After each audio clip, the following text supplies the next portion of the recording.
Today, we are going to unpack the story of the very first conflict. Seriously, the first one ever. It's a foundational story from the Quran, one that's recited in the 8th Taraweeh, and it gets right to the heart of the eternal struggle between humanity and shaitan. And as we'll see from Surah Al-Araf, its lessons are, just as relevant today as they were back then. Okay, so let's jump right in with a question. When you think of the first ever human conflict, where do you picture it? Probably somewhere on Earth, right? A battle over land or resources. But this story, it starts somewhere completely different. It begins in a place of perfection, long before our journey on Earth even got started. So our story kicks off at the very dawn of creation, and it all hinges on one single divine command. This wasn't just some random instruction, though. It was a huge test, a test of obedience versus pride. And the way it played out, well, it would go on to shape destiny forever. So picture this. Allah creates Adam, giving him this incredible honor. Then he commands all the beings there, the angels, and even a high-ranking jinn named Iblis, to bow down in respect. This was supposed to be a moment that established humanity's special place in the world, a moment of universal submission to God's plan. And right there, that's when the first conflict ignites. On one side, you have a simple, direct command from God, and on the other, a flat-out refusal. And it wasn't based on any logical reason. It was fueled by pure arrogance.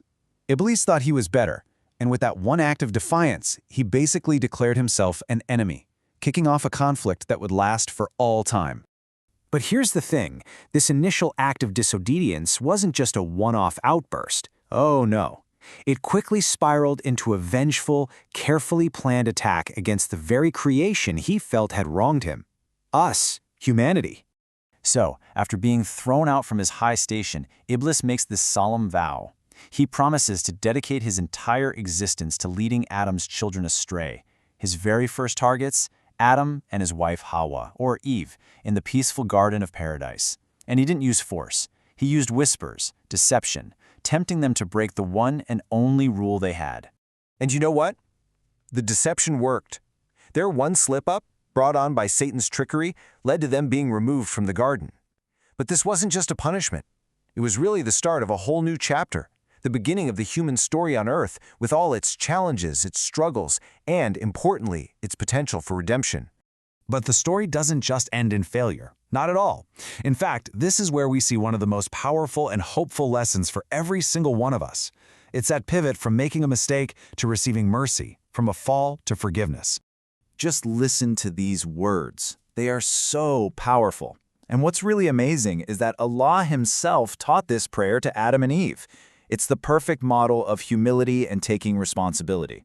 And just think about how different this is from Satan's reaction. Satan doubled down on his pride, but Adam, he immediately turned back to God, full of regret.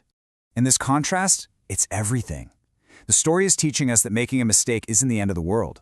The real test is what you do after you mess up. Adam's choice to repent, to own his mistake, is what kept the door to God's mercy wide open. He stumbled, sure, but he got right back up. So this ancient story isn't just a tale from the past. Surah Al-Araf actually pulls timeless, super practical wisdom right from it. And it's addressed directly to all of us as the children of Adam, giving us a kind of roadmap for how to navigate our own lives.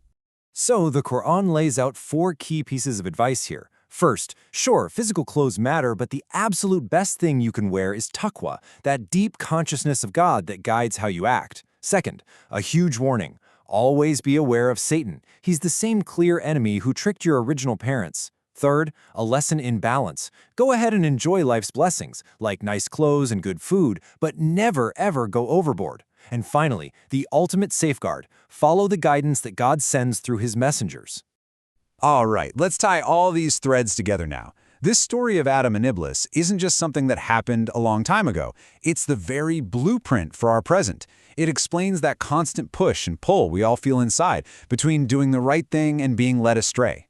And this brings us to the stakes, which are, frankly, incredibly high.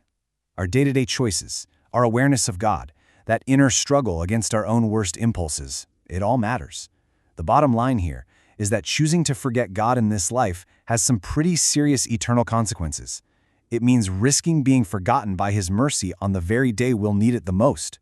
So we'll end with this thought. That very first struggle, that battle between obedience and arrogance, between turning back to God and doubling down on defiance, it took place in paradise. But today, that exact same struggle is happening inside each and every one of us, every single day. So the real question to think about is, how are you fighting yours?